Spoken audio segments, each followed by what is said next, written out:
자, 그 다음에 이제 오늘 이제 두 번째 주제입니다. 이걸 기다리신 분들도 꽤 있을 텐데, 미국 주식시장이 미국 금융시장의 하나의 바로미터이고,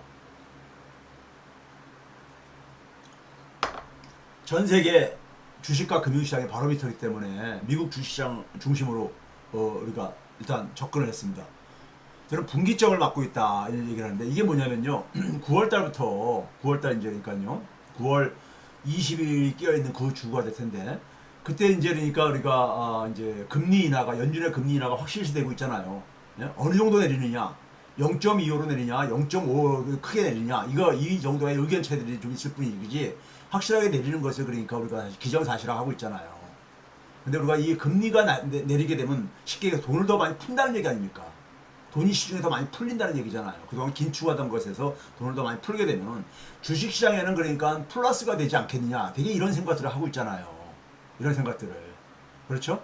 그런데 여러분들 주가를 보게 되면 7월 10일에 되게 정점을 찍고 나서 거의 그러니까 그 회복이 안 되어지고 있는 게 전 세계, 한국도 포함해가지고, 한국은 많이 미치고요.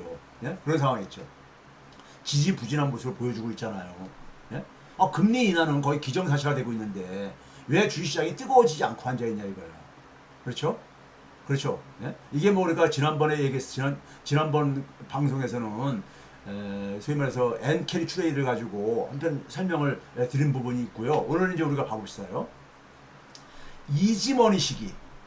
이지머니라는 건 뭐예요? 소위 말해서 돈 가격이 싸졌다 이거죠. 소위 말해서 금리가 굉장히 초저금리 시대죠. 금융이 딱 터지고 나서 제로금리로 들어갔잖아요. 심지어 양적 완화까지 했잖아요. 그리고 나서 2015년 말부터 금리를 좀 올렸지만은 한 2.5까지 올렸다가 2018년 다시 또 내렸잖아요. 그러다 코로나 팬데믹이 터지니까는 다시 또 내리고 양적 완화 했었잖아요. 그러니까 사실상 금융위 이후부터 지난 10년 넘는 기간, 한 15년 동안에 소위 말해서 이지머니 시기인 거예요. 이지머니 시기인 겁니다. 네? 이지머니 시기를 우리가 좀 이제 주목할 필요가 있다 이거예요. 왜냐하면 앞으로 지금 금리를 인하한다니까는, 인하하게 되면 다시 이지머니 시기가 도래하는 게 아니냐, 이런 기대를 하는 사람들이 있을 게 아닙니까? 네? 이런 기대를요. 그렇죠? 그래서 이지머니 시기 중에서도 2009년까지는 경기 침체 막 이러니까 2010년부터를 기준으로 쭉 봤어요. 언제까지 나왔냐? 2019년 말, 팬데믹이 터지기 전인 2019년 말, 그 다음에 작년도 말. 올해는 왜 안 했냐면은 2분기 그러니까 기업 실적들이 아직 발표가 안 된 데들이 많아가지고 안 돼가지고 통일을 할 수가 없어가지고 하다 보니까는 작년도 말을 기준까지 했습니다. 주가를 보게 되면요, 이게 주가 다우존스하고 S&P 500, 나스닥, 소위 3대 지표죠. 미국의 3대 지표입니다. 3대 지표가 일단 절대적인 수치만, 그러니까 주가 지수를 쭉 표현한 거예요. 그다음에 나스닥 100. 나스닥 100은 지난번에 한번 제가 소개했죠. 저는 나스닥 100을 주목을 한다.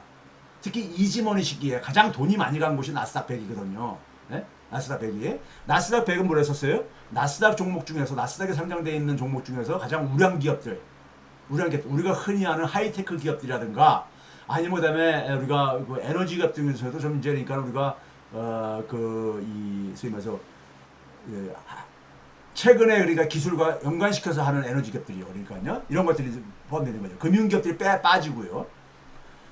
그 다음에 이제 이 나스닥 100기업의 주가가, 그러니까는 주가를까지 소개를 한 거예요. 이게 절대적인 수치이기 때문에 어느 정도 차이가 있는지 잘 안 보일 거예요. 일단 여러분들에게 이 수치의 정보를 제공하는 거예요. 근데 나스닥 100기업들을 영업이익을 쫙 계산을 해봤어요. 굉장히 귀찮은 일이지만은 작업을 했어요. 여러분들을 위해서요. 예? 나스닥 100기업의 영업이익을 2010년도 1년 동안에 벌은 돈이죠. 영업이익이요. 대표적인 수익성 지표잖아요. 수익을 얼마나 냈느냐. 나스닥 100기업의 영업이익이 1869억 달러 정도 되더라고요. 1869억 달러. 근데 2010년도에 그랬었어요. 근데 2019년도에 얼마나 증가했냐? 무려 거의 한 4조 달러로 증가합니다. 4조 달러. 엄청나게 증가한 거죠. 2천억 달러 정도도 안 되는 데서 4조 달러 정도니까 몇 배입니까 이게요? 네? 20배? 그렇죠? 20배 이상이 되는 거잖아요. 그렇죠? 엄청나게 증가한 거잖아요. 이게 물론 그러니까 한 10년 정도 이렇게 이제 그러니까 증가한 거예요. 근데 그로부터 또 한 4년 후, 그러니까 한 코로나 팬데믹 터진 2020년, 21년, 22년, 23년 4년 동안에 얼마까지 증가했느냐? 7조 달러가 넘었었어요. 나스닥 100기업이 영업이익을 작년도 말에 7조 달러가 7조 한 800억 달러 정도를 냈어요. 영업이익을요. 1년 동안에. 네? 그러니까 거의 그러니까 어떻습니까요? 4년 만에 2배 정도 된 거잖아요. 4년 만에. 네? 증가를 한 거예요. 그러니까 엄청나게 돈을 많이 번 거예요. 나스닥 기업들이. 매출액은 주로 성장 지표죠. 기업이 얼마나 성장을 하고 있느냐를 보여주고 있는 거잖아요. 성장 지표도 보게 되면은 2010년도 말에는 8,670억 달러 정도였었는데 이게 그러니까 2019년 말에는 2조 3,459억 달러. 그리고 23년 말에는 3조 7,935억 달러. 이렇게 나왔어요. 근데 미국 GDP가 쭉 이제 간 거고요. 15조, 21조, 27조 이렇게 나왔고요. 통화량이. 근데 그 시기에 돈이 얼마나 풀렸느냐. 2010년도 말에 한 9조 달러가 좀 안 됐는데 이게 이제 2019년 말에 15조 달러, 2023년 말에는 25조, 한 21조 정도로까지 이렇게 증가했어요. 통화량이 풀렸어요. 그 다음에 이걸 이제 변화율로 봤습니다. 변화율로 보니까요. 나스닥 주가 수익률이 소위 말해서 금융위기 이후에 한 10년 동안 한 2.5배가 증가했고 연 평균으로 보게 되면 10.5%입니다. 팬데믹 시기에는 4년 동안이기 때문에 1.2배. 연 3.8% 줄어들었어요. 연 평균을 보게 되면요. S&P 500은 10년 동안, 앞에 10년 동안 2.6배가 증가했고 연평균 11.1%로 다우보다 조금 더 높지요. 그리고 팬데믹 시기에는 4년 동안에 1.5배가 증가하고 연 10% 정도 조금 넘었어요. 그러니까 S&P 500이 주로 대기업들이 많이 가다 보니까 수익률이 높지요. 나스닥은 보게 되면 더 높습니다.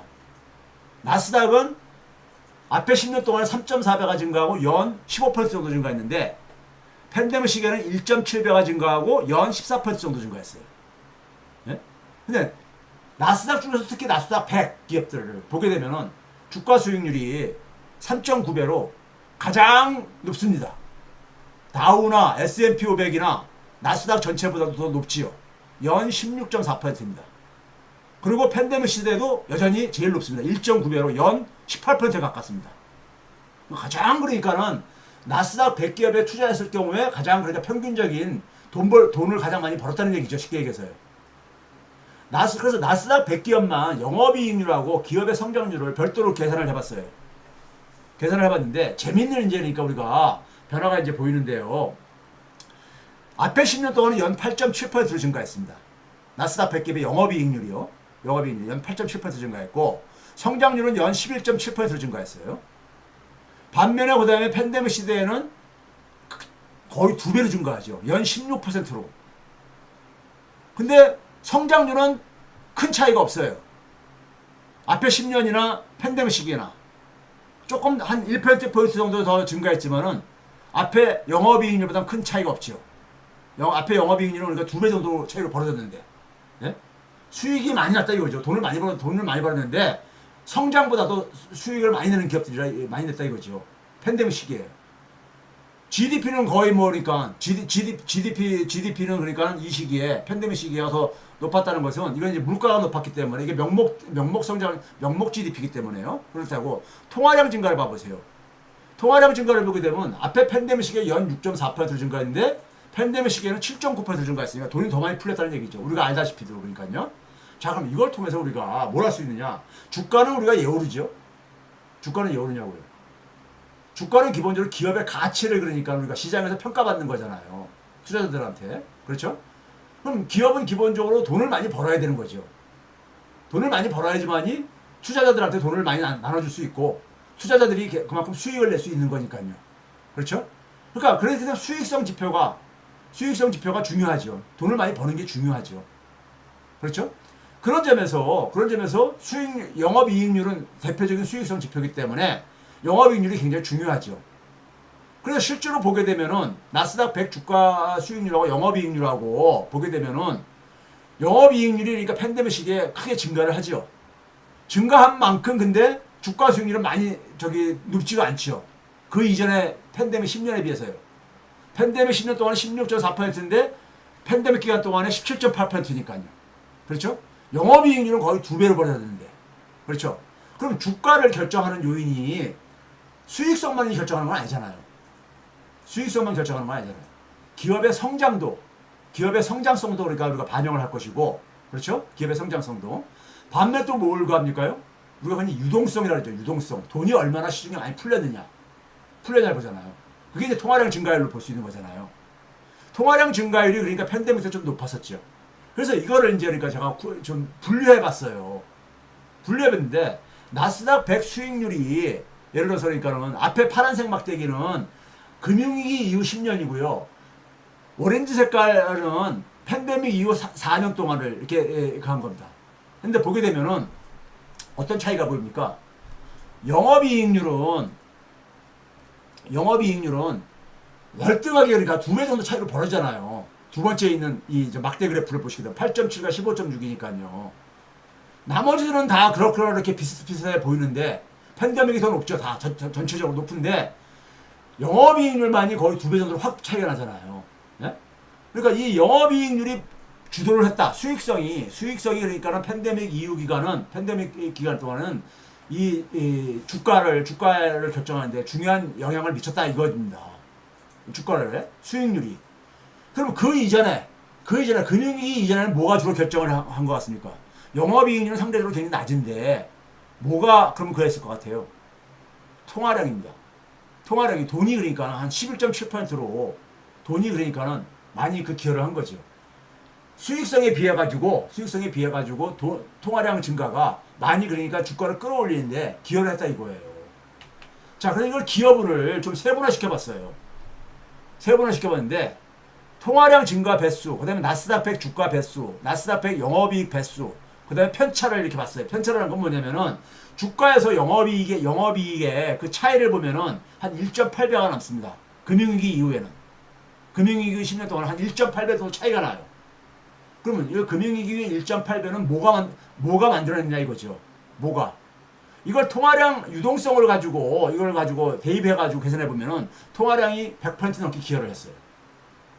통화량만 그런 건 아니죠. 여기엔 그러니까 성장성도 있지만 돈이 이 양적 하나 섞고 돈 많이 푼 게 주가를 끌어올리는데 상당히 기여를 했다 이거예요. 금융위기 이후에는요. 금융위기 이후 10년 동안에는요. 근데 팬데믹 기간을 한번 봐보세요.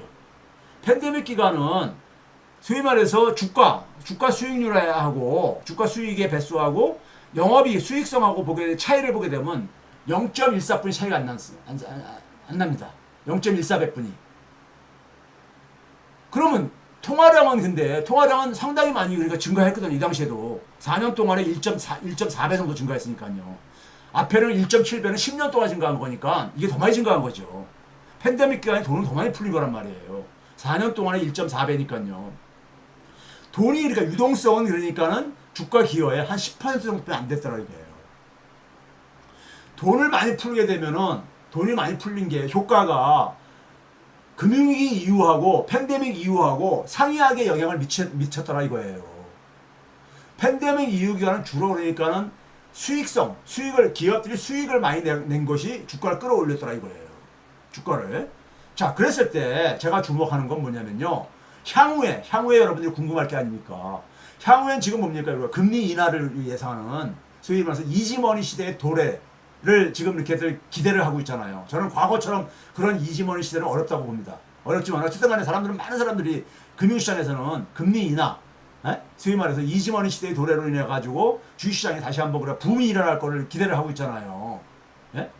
그런데 팬데믹 이후 기간에 주가를 결정하는 요인은 유동성이 아니라 기업의 수익성이 있더라 이거예요. 기업의 수익성. 그럼 기업의 수익성을 주도하는 대표적인 상징적인 기업이 뭡니까요? 지금 최근에 그러니까 우리가 최근이 아니라 2023년도부터 특히 그러니까 우리가 지난 1년 넘게 2년 가깝게 주로 우리가 주가를 주도했던 건 뭡니까요? AI 주도의 새로운 생태계. 이 부분이 소위 엔비디아가 거의 상징적인 기업이고 그 중에서요. 이들의 성장성이 그러니까 중요 변수라 이거예요. 향후에는. 그렇죠? 그럼 최근에 여러분들이 엔비디아가 2분기 실적을 굉장히 좋은 실적을 냈는데도 불구하고 별로 힘을 못 내고 오히려 주가가 떨어지고 하는 이런 걸 보면서 시장에서 많은 분석들이 있었는데 그거는요. 지난 한 1년 이상 동안에 엔비디아의 실적의 추이를 비교해보면은 딱 답이 보입니다. 엔비디아는 회계년도를 이상하게 잡아가지고요. 올해 2분기를, 그러니까 24년 5월달부터 7월달이 그러니까 2분기입니다. 엔비디아 회계년도 기준은요. 5월달부터. 그러니까 2월달부터 4월달이 1분기고. 근데 이걸 25년 2분기라고 이렇게, 25년 2분기라고 이렇게, 예, 표현을 해요. 엔비디아에서는. 뭐 자기들 회계년도 그렇게 잡았으니까 그야 뭐, 하고. 근데 우리한테는 24년 5월달부터 7월달. 이게 8월, 지난주에 발표된 거 아닙니까? 발표됐는데 매출액이 122%가 증가했다 이거예요. 많이 증가한 거죠. 영업이익도 174%가 증가했다 이거예요.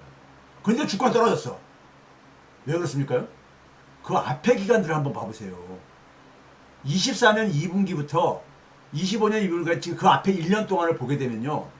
매출액이 다 그러니까 100% 이상이었잖아요. 더더라 최근 3분기를 보게 되면은 200% 이상이었었어요. 네? 이거에 비하면은 올해 2분기는 초라해 보이죠. 영업이익을 보세요. 영업이익은 더해요. 영업이익은 1000% 이상씩 이렇게 막 갔었어.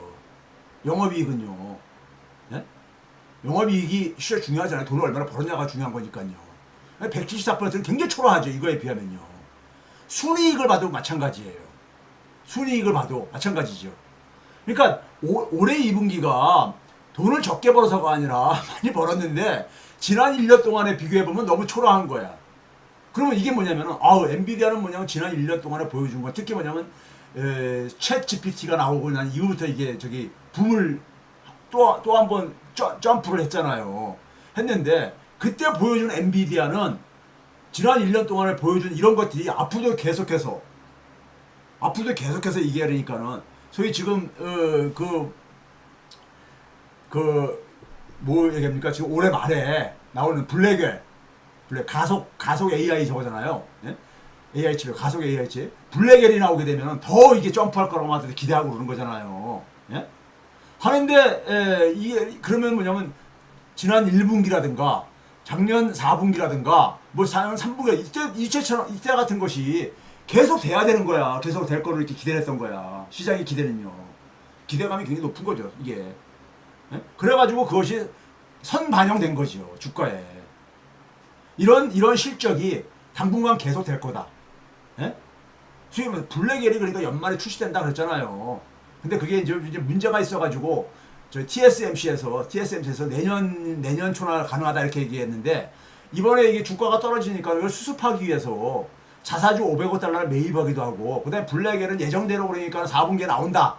막 이렇게 했는데 불구하고 여전히 시장에서는 야 쟤네들 이게 지금까지 지난 1년 동안 성장했던 거 이런 모습을 계속해서 충족시킬 수 있겠는가? 여기서는 의구심이 드는 거죠. 의구심이 드는 거예요. 이게 바로 그 배경입니다. 배경이고. 자, 그래서 우리가 이 엔비디아의 주가 추이를 봐보세요.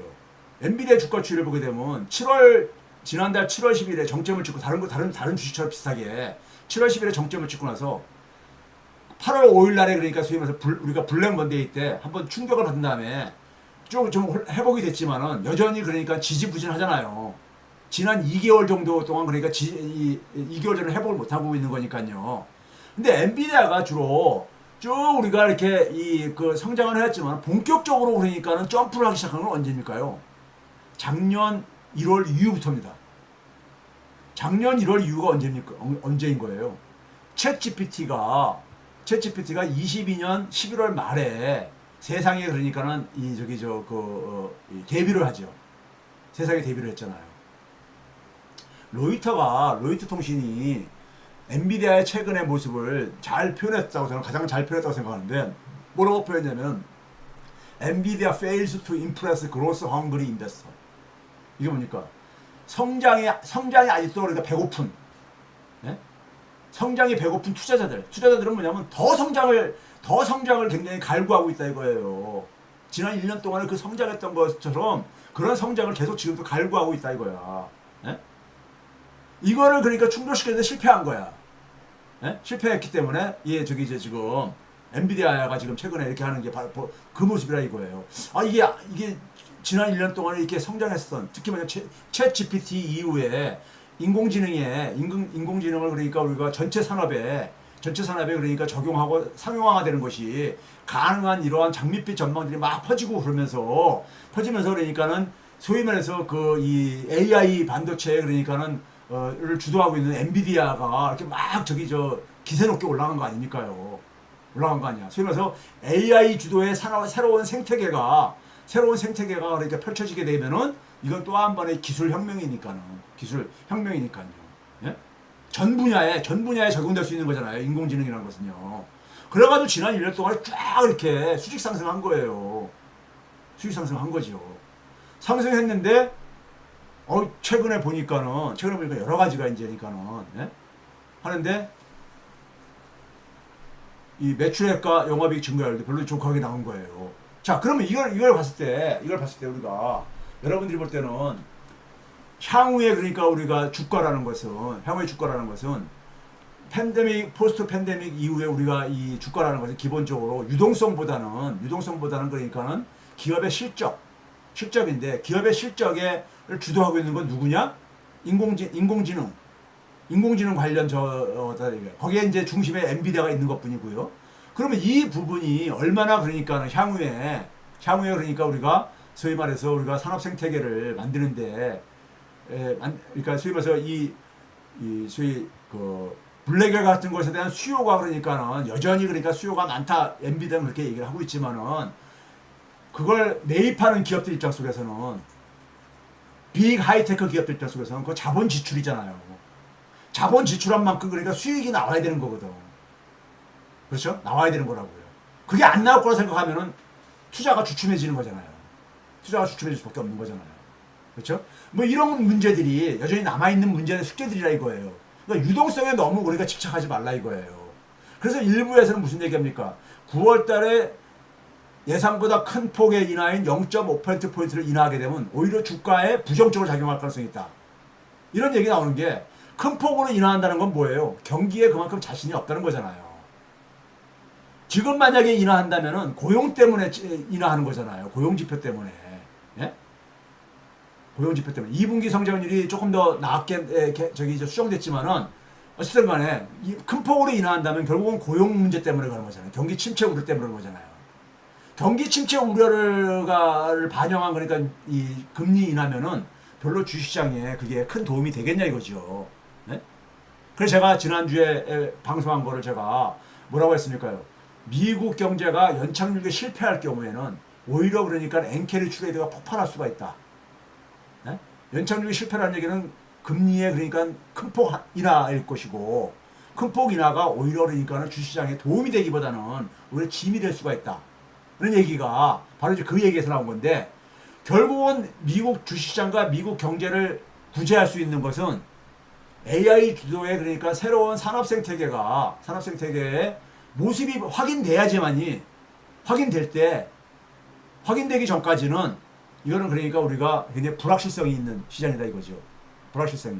그러니까 여러분들이 주가에 주식을 투자하시는 분은 주목을 해야 될 것이 결국은 돈에 너무 그러니까 유동성에 너무 초점을 맞추지 않았으면 좋겠다는 네? 이런 그 생각으로 이번 방송을 그러니까 편성을 한 겁니다. 여러분들이 9월달 금리 인하를 상당히 기대를 많이 하는 사람들이 있을 것 같아가지고 그래서 제가 주도를 한 겁니다.